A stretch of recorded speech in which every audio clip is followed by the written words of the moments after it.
que lo estamos titulando El nacimiento y desarrollo de la Iglesia de Cristo. El nacimiento y desarrollo de la Iglesia de Cristo. Miren, hermanos, existen dos criterios acerca de los orígenes de la Iglesia de Cristo. Unos afirman que comenzó con la elección de los 12 apóstoles, y quienes dan por seguro esta enseñanza se refieren a Mateo 16, versículo 18. Leamos lo que dice Mateo 16, versículo 18.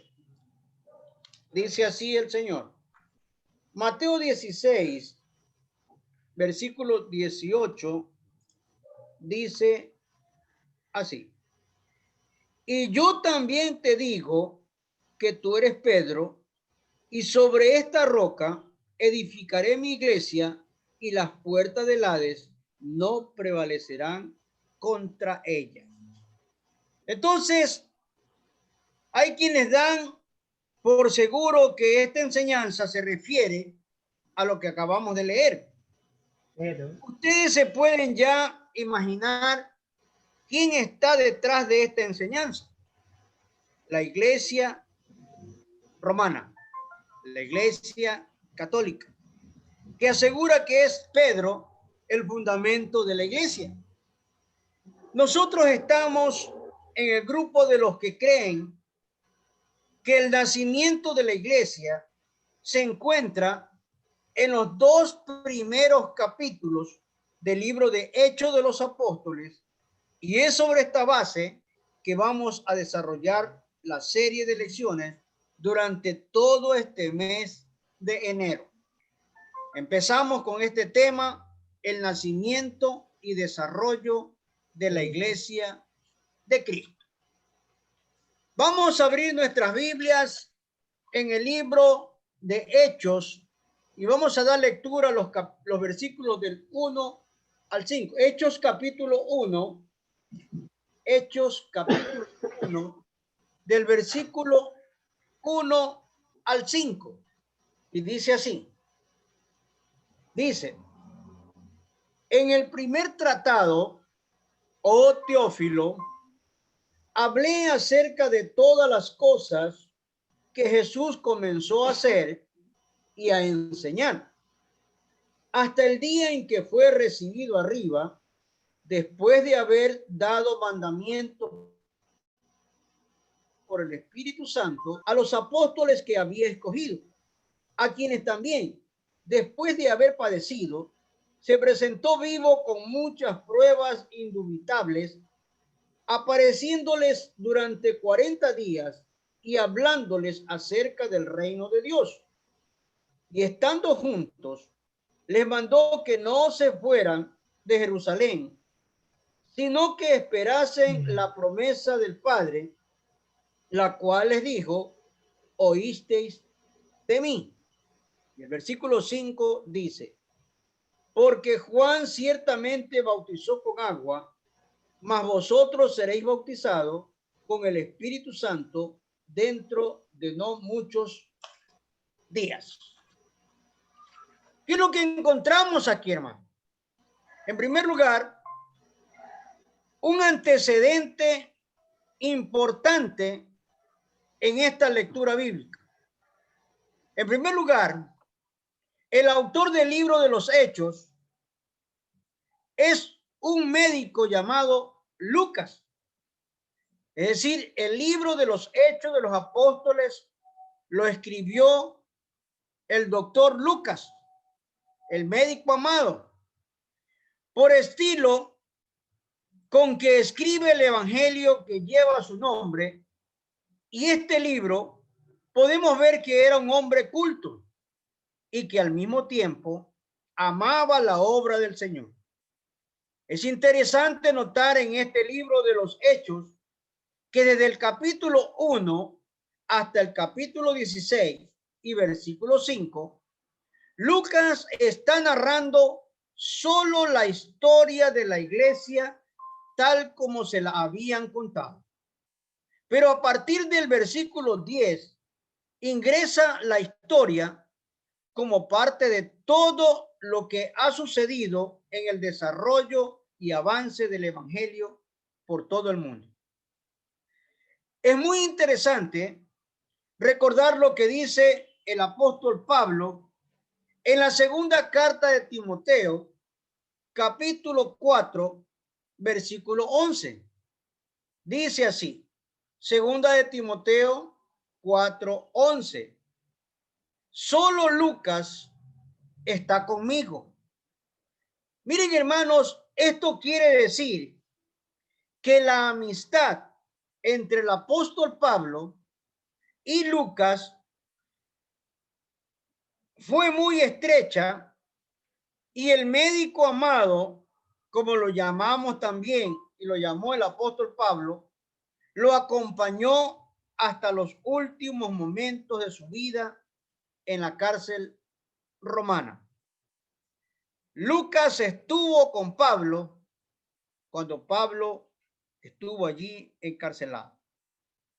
En segundo lugar, las evidencias de la resurrección de Cristo. En el versículo 3 de este libro de Hechos, lo voy a volver a leer. Hechos 1:3 dice, a quienes también, después de haber padecido, se presentó vivo con muchas pruebas indubitables, apareciéndoseles durante 40 días y hablándoles acerca del reino de Dios. En el versículo 3 de Hechos, Lucas tiene una expresión que es muy importante en cuanto a la resurrección de Jesucristo. Esta es la frase: se presentó vivo con muchas pruebas indubitables. Es decir, se está refiriendo aquí a la evidencia de la resurrección de Jesucristo. Él era un hombre investigador. El doctor Lucas investigó más allá de lo que los otros evangelistas hicieron. Mateo, Marcos. Lucas presenta las pruebas de la resurrección de Cristo que hoy se conocen, son muchas.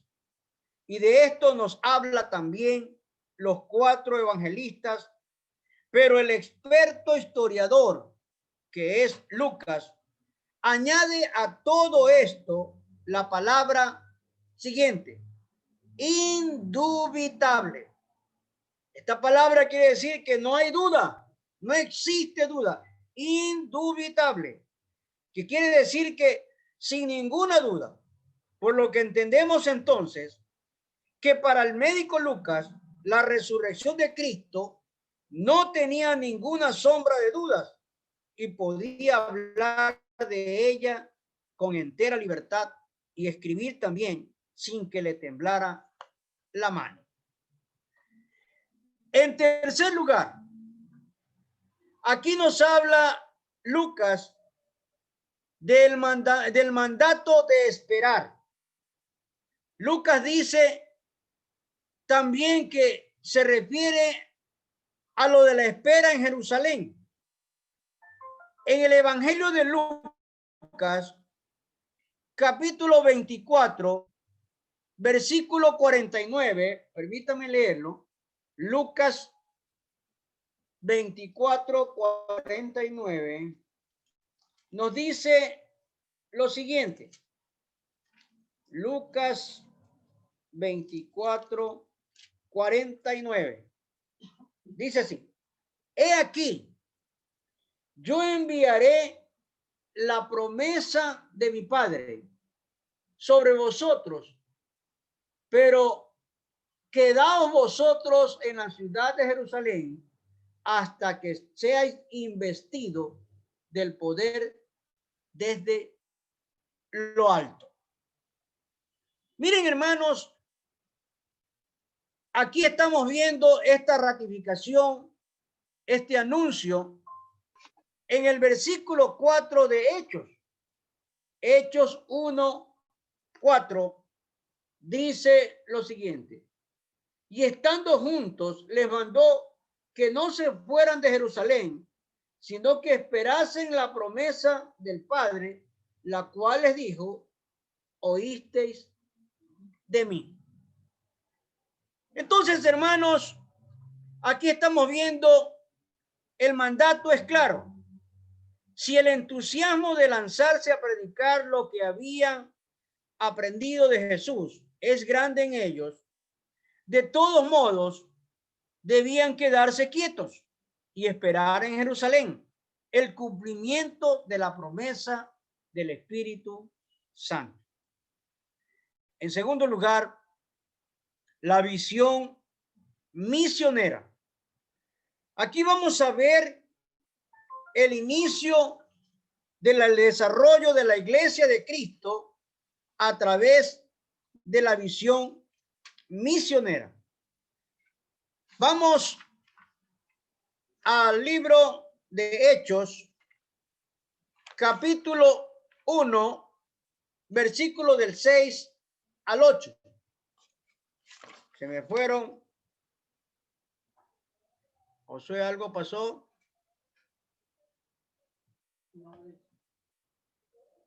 Bueno, ya no los veo, solamente la veo a Dalia. Presente.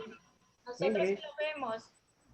Bueno. Estamos. Sí lo vemos, pastor. Bueno, ok. Vamos a Hechos capítulo 1, versículo del 6 al 8. Dice así: entonces, los que se habían reunido le preguntaron diciendo: Señor, ¿restaurarás el reino a Israel en este tiempo? Y él les dijo: no os toca a vosotros saber los tiempos o las sazones que el Padre puso en su sola potestad, pero recibiréis poder cuando haya venido sobre vosotros el Espíritu Santo, y me seréis testigos en Jerusalén, en toda Judea, en Samaria y hasta lo último de la tierra. Aquí estamos viendo la visión misionera, hermano. En primer lugar, la pregunta de los discípulos. No hay duda que los discípulos de Jesús, sintiendo la proximidad de la separación del Maestro, tienen algunas preguntas en sus corazones, y como no pueden contestárselas, seguramente uno de ellos abrió su boca y dijo: ¿restaurarás el reino de Israel en este tiempo?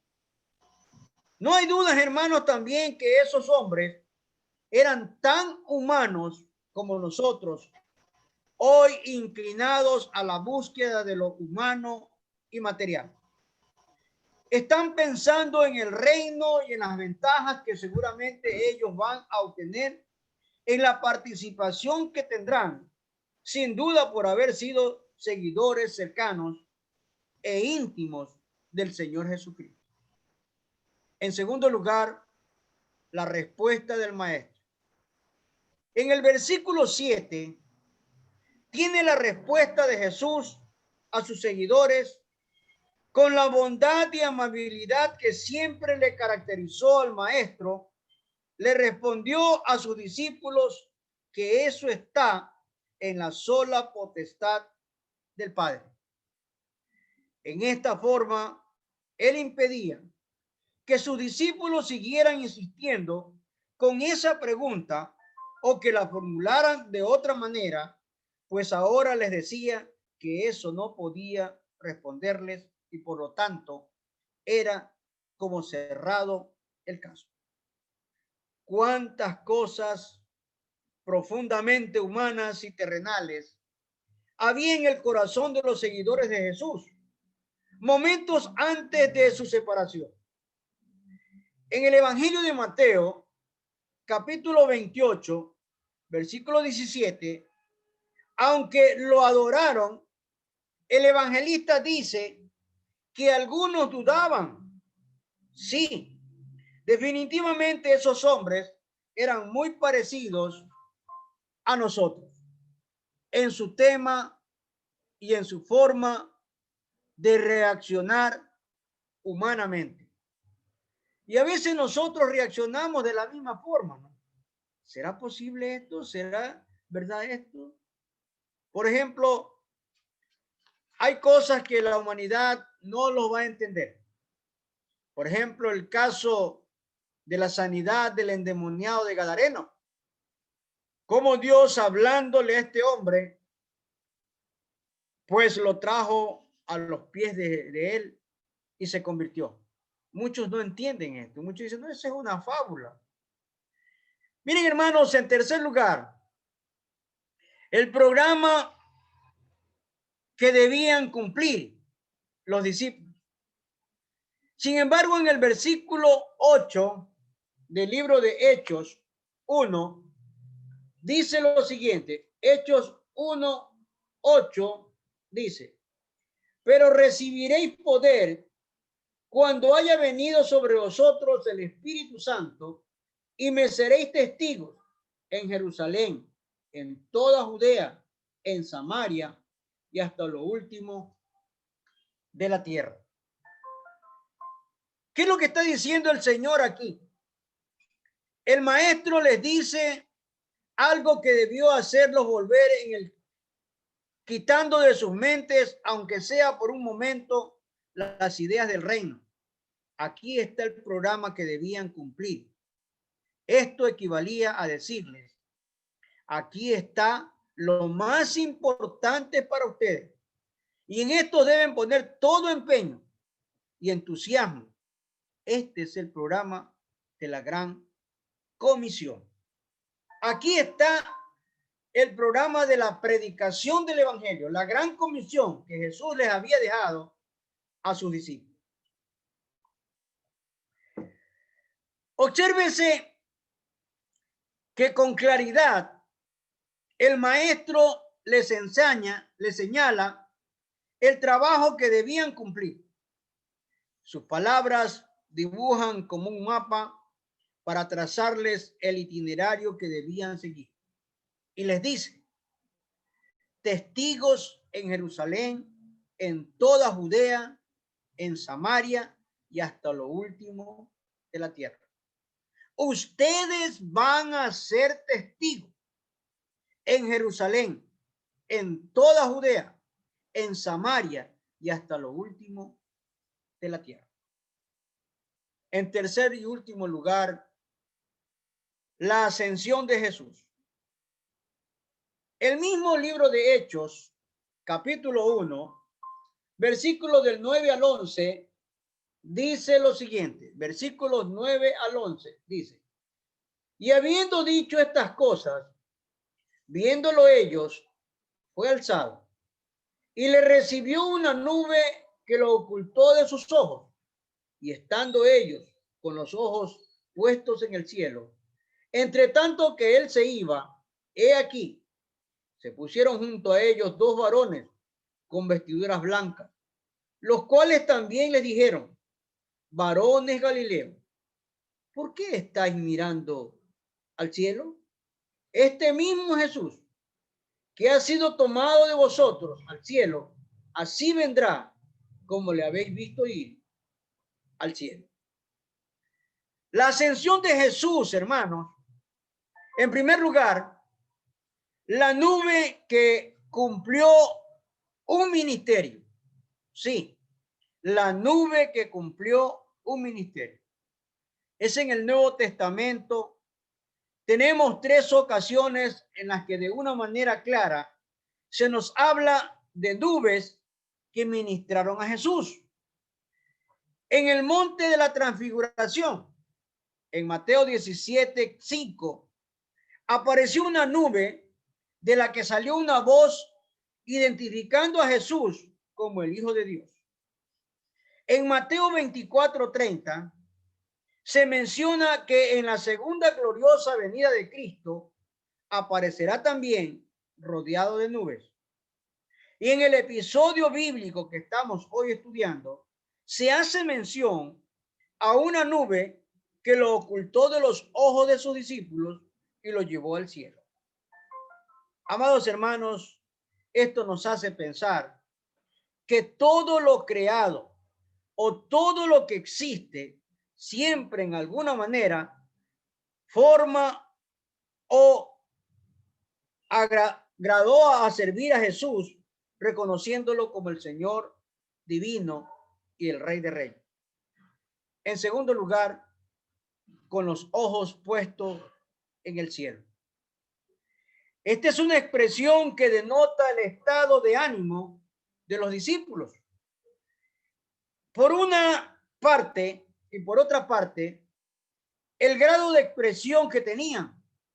Seguramente al verlo desaparecer de sus ojos y pensar que esa compañía tan maravillosa que disfrutaron con él, ahora se acortaba para siempre. No sería nada raro que en los ojos de estos hombres aparecieran lágrimas de tristeza, como era natural y normal en casos como este. Recordamos que y nos olvidamos y tengamos presente que esos hombres eran semejantes a nosotros y por consiguiente reaccionaban del mismo modo que nosotros también, y por lo tanto mucho de lo que decimos aquí debió ocurrir en aquellos momentos. En tercer y último lugar, el hecho que él regresara. El Dios de toda gracia de que habla el apóstol Pedro en la primera carta de su libro, capítulo 5, versículo 10, se hace presente aquí también con la aparición de dos varones, seguramente ángeles, que vienen a consolar a estos discípulos. Aparentemente el mayor grado de tristeza que embargaba a estos hombres es que no volverían a ver al maestro amado. Entonces, aquí la consolación de Dios viene exactamente a llenar el vacío de en esos momentos. Este mismo Jesús que habéis sido tomado de vosotros al cielo, así vendrá tomado de vosotros, vistos ir al cielo. En otras palabras, lo van a volver a ver glorioso como en este instante que se separa de ustedes, rodeado de ángeles y de gloria, porque él vendrá por segunda vez. Miren, hermanos, el origen de la iglesia es divino. Es verdad que la iglesia está compuesta por hombres y mujeres de toda condición social, con orígenes distintos y con condiciones de vida igualmente diferentes, como son los idiomas y las razas que determinan estas cosas. Desde este punto de vista, bien podría decirse que la iglesia es humana, porque humanos son los que la integran, y esto sí sería verdad. Sin embargo, estos seres humanos, para llegar a ser parte de la iglesia de Cristo, son personas transformadas y cambiadas por el poder del evangelio y redimidos con la sangre preciosa de Cristo. Son seres humanos semejantes a todos nosotros, pero son hijos de Dios por la fe en Jesucristo. Por otra parte, son hombres y mujeres, sí, iguales a todos, pero con objetivos diferentes, que no son iguales a los demás. Por todas estas consideraciones, el origen de la iglesia es divino, porque es el poder de Dios que ha hecho una obra grande y portentosa en la vida de estas personas que hoy integran la iglesia de Cristo. Por esta razón que la iglesia no es una organización como lo sería cualquier otra de este mundo, sino un organismo porque tiene vida, que es la misma vida de Cristo como cabeza de su iglesia. Esta es la razón por la que el apóstol Pedro, refiriéndose precisamente a la iglesia, dice lo siguiente: mas vosotros sois linaje escogido, real sacerdocio, nación santa, pueblo adquirido por Dios, para que anunciéis las virtudes de aquel que os llamó de las tinieblas a su luz admirable. ¿Cuál es la aplicación de esta lección, amados hermanos? Una de las preguntas que muchas personas se hacen hoy con relación a la iglesia tiene que ver con su objetivo en este mundo. Y como lamentablemente la respuesta a esta pregunta no se la busca en la Biblia, muchas personas interpretan ese objetivo de diferentes maneras, tratando de llevar a la iglesia por un camino en que sí no podría llamárselo malo, pero que es diferente al establecido por Cristo en las Sagradas Escrituras. Es así. Como hoy tenemos comunidades religiosas que realizan actividades benéficas, mientras que otras se dedican a las labores educativas y a programas de rehabilitación, que insistimos, es decir, que no son malos, en que aunque no cumplen la verdadera razón del por qué esta iglesia está en este mundo, en nuestra lección de hoy hemos visto con toda claridad que el objetivo de la iglesia es la evangelización del mundo. Jesucristo lo dijo, hasta lo último de la tierra. El objetivo del Señor es que la iglesia anuncie a todos los hombres la salvación que hay en Jesucristo, sin que nadie se quede sin ese conocimiento.